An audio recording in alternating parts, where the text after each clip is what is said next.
इस वीडियो में बात करने वाले हैं भारत पे की तरफ से दिए जाने वाले बिज़नेस लोन के बारे में। भारत पे की तरफ से आपको अप टू 1 लाख तक का बिज़नेस लोन प्रोवाइड किया जाता है।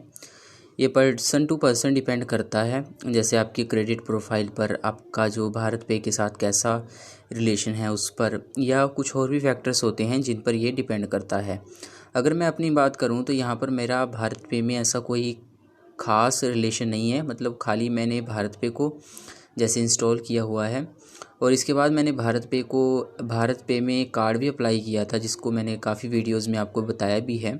उसके बाद मेरा जो कार्ड था वो तो खैर एक्टिव हो चुका था, उसको मैंने जो ट्रांजैक्शन है वो भी की थी, लेकिन अभी तक फ़िलहाल उसका बिल जनरेट नहीं हुआ है। तो मतलब पहली बार उसका बिल जनरेट होगा। तो इस वीडियो में जो भारत पे लोन के बारे में मैं आपको बताने वाला हूँ वो ये बताने वाला हूँ कि मुझे प्री अप्रूव बेस पर मिला है। इस वीडियो में मेरा जो मेन फोकस रहेगा वो आपको ये बताना रहेगा कि क्या इस लोन को लेना सही है, चाहे वो बिज़नेस पर्पस के लिए या आपका कोई पर्सनल भी अगर उसका कोई लेने का पर्पस है तो उसमें भी। तो शुरू करते हैं। तो देखिए, पहले भारत पे ने इस लोन को देना बंद कर दिया था कोविड के चलते, लेकिन अब फिर से भारत पे ने इस सर्विस को शुरू कर दिया है। अगर आप इसको अप्लाई करते हैं तो अप टू 1 लाख तक की आपको लिमिट मिल सकती है। लोन की जो भी लिमिट होती है वो आपकी क्रेडिट प्रोफाइल और आपकी जो अनदर जो मैंने फैक्टर आपको बताए हैं उस पर डिपेंड करती है। जैसे आपको यहाँ पर देखिए भारत पे में आना है। आने के बाद आपको क्या करना है कि लोन पर क्लिक कर देना है यहाँ पर। तो इस पर जैसे ही हम क्लिक करेंगे, इस पर क्लिक करने के बाद यहाँ पर देखिए मैं 5100 रुपीज़ के लिए एलिजिबल हूँ। एलिजिबल मतलब इसके लिए मैंने कोई भी एलिजिबिलिटी को चेक नहीं किया था। पहले की अगर बात करूँ, कोविड से पहले की बात करूँ, जब ये पहले लोन प्रोवाइड करता था तब इसमें मुझे 30,000 की जो लोन था वो उसका ऑफ़र मुझे मिल रहा था। लेकिन अभी लोन के अमाउंट को काफ़ी कम कर दिया गया है ड्यू टू शायद ये कोविड की वजह से भी हो सकता है, या और भी कोई रहेंगे रीज़न्स, या शायद मेरी प्रोफाइल में ही ये मुझे इतना मिले, आपकी प्रोफाइल में ये ज़्यादा मिल सकता है। तो देखिए यहाँ पर इस तरह से अगर आपको लोन ये प्री अप्रूव बेस पर मिलता है तो यहाँ पर इस तरह से आपको देख लेना है। अब अगर इसकी जो ख़ास बातों के बारे में बात करें तो यहाँ पर नो पेपर वर्क, कोई किसी भी तरह का कोई पेपर वर्क नहीं होगा, ना ही कोई आपकी फ़िज़िकल वेरिफिकेशन या इस तरह की कोई वेरिफिकेशन होगी। और लो इंटरेस्ट रेट तो वो तो देखेंगे कि कितना लो है, और इजी इंस्टॉलमेंट में आप इसको जो मतलब वापस कर सकते हैं। तो यहाँ पर जो मुझे लोन इंटरेस्ट रेट है वो 2.5% पर मंथ मिले, जो पे है वो करना पड़ेगा, मतलब इतना इंटरेस्ट रेट मुझ पर चार्ज किया जाएगा। ये आपका इंटरेस्ट रेट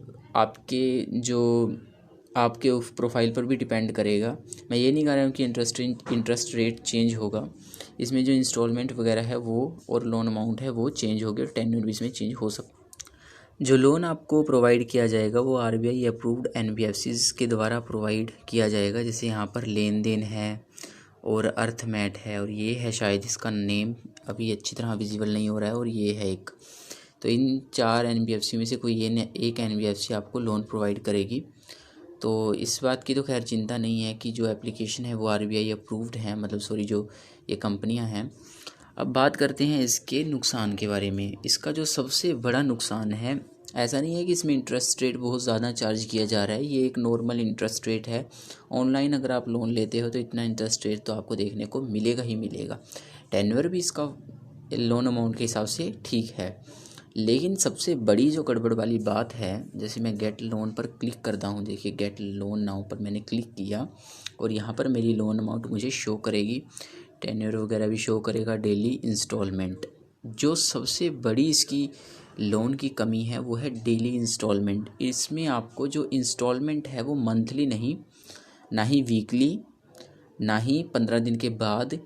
इसमें जो आपको इंस्टॉलमेंट पे करनी पड़ेंगी वो डेली इंस्टॉलमेंट आपको पे करनी पड़ेंगी।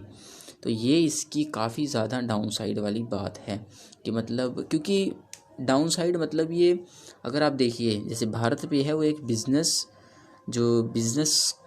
मैन के लिए, मतलब जो बिज़नेस करते हैं जो पर्सन, उनको जो टारगेट करके ये इस एप्लीकेशन को डिज़ाइन किया हुआ है।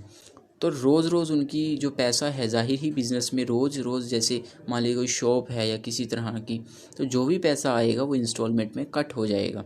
तो इस तरह से इसको लोन को भी जो है आपको दिया जाएगा, इसी हिसाब से सोचकर आपको लोन को दिया जाएगा। लोन डिटेल एक्सप्लेन पर अगर क्लिक करें तो यहाँ पर देखिए इसकी फुल डिटेल आपको बताई जाएगी कि इतनी इंस्टॉलमेंट आपको पे करनी पड़ेगी। और 51 जैसे मेरे केस में क्या है कि 51 इंस्टॉलमेंट 51 इंस्टॉलमेंट मुझे पे करनी पड़ेगी।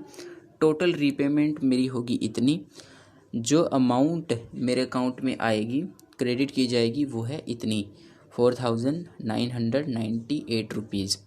और जो लोन अमाउंट वो ये है, और प्रोसेसिंग फ़ीस इसमें ये है। इसमें एक और भी फ़ीस लगती है जिसको यहाँ पर भारत पे बोल रहा है अरेंजर फ़ीस, ये 102 रुपीज़ है। हालांकि ये जो अरेंजर फ़ीस है ये रिफ़ंड हो जाएगी जब आप इस लोन को टाइमली रीपे कर दोगे। तो इस तरह से है ये लोन। तो इसको अगर आपको सच में अगर ज़रूरत है और अगर आप डेली इंस्टॉलमेंट पे कर सकते हो और सच में ही आपका कोई बिज़नेस है तो आप इस लोन को ले सकते हैं, कोई भी दिक्कत वाली बात यहाँ पर नहीं है। लेकिन अगर आप इसको डेली इंस्टॉलमेंट में पे नहीं कर सकते, क्योंकि मेरी तो लोन अमाउंट कम है इसलिए मेरी जो इंस्टॉलमेंट है वो 105 है, लेकिन अगर आपका लोन अमाउंट काफ़ी ज़्यादा होता है तो यहाँ पर आपकी इंस्टॉलमेंट भी उस हिसाब से बढ़ेगी। जैसे अगर पहले क्या था कि मेरी लोन अमाउंट 30,000 रुपये थी, तो उसमें जो इंस्टॉलमेंट थी वो भी शायद 400 to 500 के समथिंग थी। तो इस तरह से वो डिपेंड करेगा कि आपकी लोन अमाउंट कितनी है। तो ये लोन आप तभी लीजिएगा जब आप इसकी डेली इंस्टॉलमेंट पे कर सकें। और बाकी इसमें इंटरेस्ट है जो वो बहुत नॉर्मल है, इतना तो कोई भी NBFC चार्ज करती ही है। इस लोन से रिलेटेड आपका कोई अनदर क्वेश्चन रहता है तो नीचे कमेंट सेक्शन में आप पूछ सकते हैं।